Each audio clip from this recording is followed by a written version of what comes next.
Bonjour à tous et bienvenue sur boursicoté.com pour cette nouvelle analyse technique des principaux indices mondiaux avec pour débuter donc une vue sur le CAC 40 dividende réinvesti, donc le fameux CAC 40 GR, pour constater que nous avons cassé ici cette zone donc proche des 24 000 points sur un gap haussier et que surtout le gap qui s'était ouvert ici entre le 2 et 3 avril, il est comblé puisque l'on est revenu ici par rapport à la séance justement du 2 sur le point bas, et donc ce gap est comblé. C'est important puisqu'on a vu que sur le CAC 40 cash ce n'est pas le cas, donc c'est juste un effet de calcul. Alors certes, on est beaucoup plus proche, je dirais, des records que ce que nous sommes sur l'indice parisien, mais on va voir, et notamment par rapport au DAX, qu'il y a tout de même une différence de performance. Ce que l'on constate, c'est cette régularité ici dans la dynamique haussière. Il faudrait revenir sur une zone ici proche des 24 950 points pour vraiment repasser dans un biais qui pourrait nous proposer de repartir sur une dynamique haussière moyen terme. Concernant l'indice allemand, nous sommes dans une dynamique qui est un peu plus forte que sur l'indice parisien. La zone ici qui était support lors de la phase de range qui avait amené ces deux derniers records est repassé support depuis le début de la semaine. On a ouvert sur un gap aussi aujourd'hui. On est à environ 2% ici des plus hauts historiques de l'indice. Donc clairement, on est en passe ici de retrouver une dynamique moyen terme qui va redevenir haussière elle aussi. Donc la zone à surveiller, tout simplement cette zone proche des 23 500 points.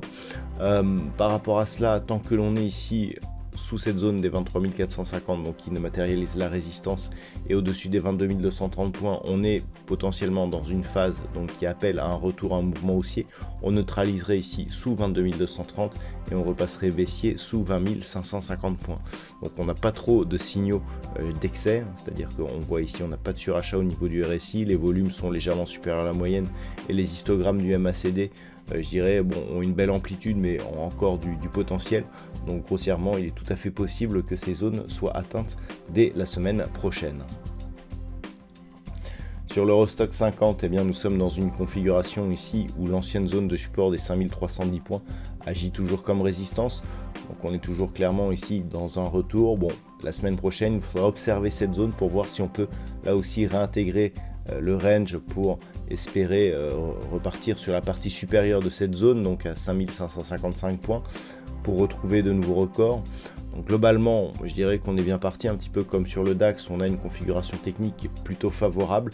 Donc la zone à surveiller, ce sera cette zone ici des 5310 points.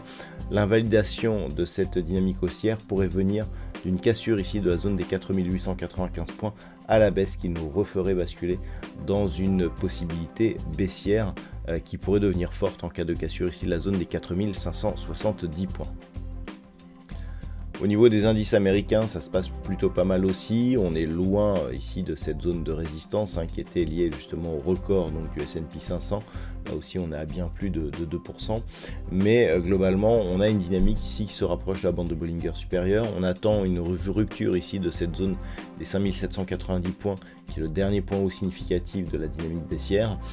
Globalement, on revient ici sur une zone horizontale qui était identifiée à 5690 points et il semblerait que l'on veuille casser cette zone. Au niveau des indicateurs, là aussi, c'est plutôt favorable. On notera tout de même des volumes nettement inférieurs à la moyenne, surtout si on tient compte ici des volumes que nous avions sur la phase de volatilité baissière.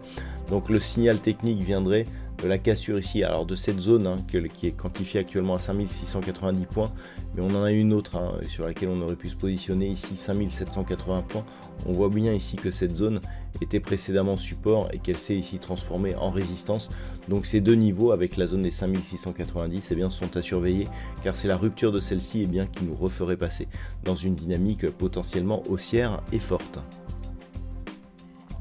Au niveau du Nasdaq, nous sommes dans une configuration là aussi qui revient sur des plus hauts.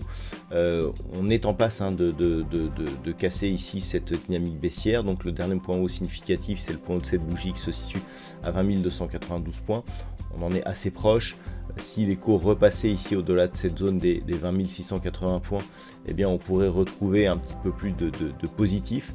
Donc ce sont les deux zones à surveiller pour la semaine prochaine, sachant que pour repasser à la baisse ici, il faudrait recasser la zone des 17 665 points. Donc là aussi, sur le Nasdaq, on a des signaux plutôt positifs, mais on surveillera donc le point haut de cette zone qui se situe approximativement à 20 290 points, et ici la zone des 20 680 points pour un retour ici dans cette zone de range que l'indice occupait avant l'accélération baissière que nous avions connue ici au début du mois de mars. Et enfin au niveau du Nikkei, là aussi ça se précise, on est repassé au-delà de cette zone ici des 35 960 points. Donc clairement on est en train de revenir ici sur le gap qui s'est ouvert aussi à la fin du mois de mars. Globalement, si on regarde l'intégralité de cette dynamique, il nous reste encore du chemin pour essayer de repasser dans un biais positif.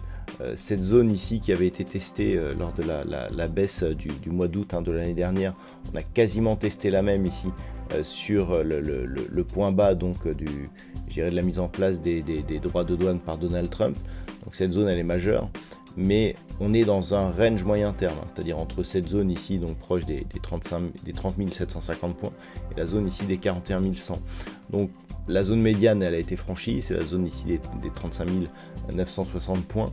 Si on repassait au-delà de cette zone ici des 38 160, on reprendrait un petit ascendant haussier, mais on a vu qu'on était tellement resté ici dans cette phase et que cela n'avait apporté aucun changement dans le directionnel moyen terme, et bien qu'il faudra attendre une confirmation ici, donc par une rupture de la zone des 41 100.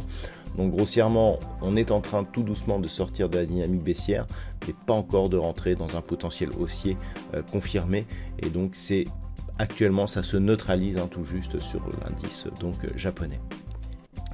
Voilà donc ce que l'on peut dire sur cette analyse technique de ces principaux indices mondiaux. Je vous souhaite de passer un très bon week-end. On se retrouve dès la semaine prochaine pour d'autres analyses techniques, toujours sur le site boursicoté.com.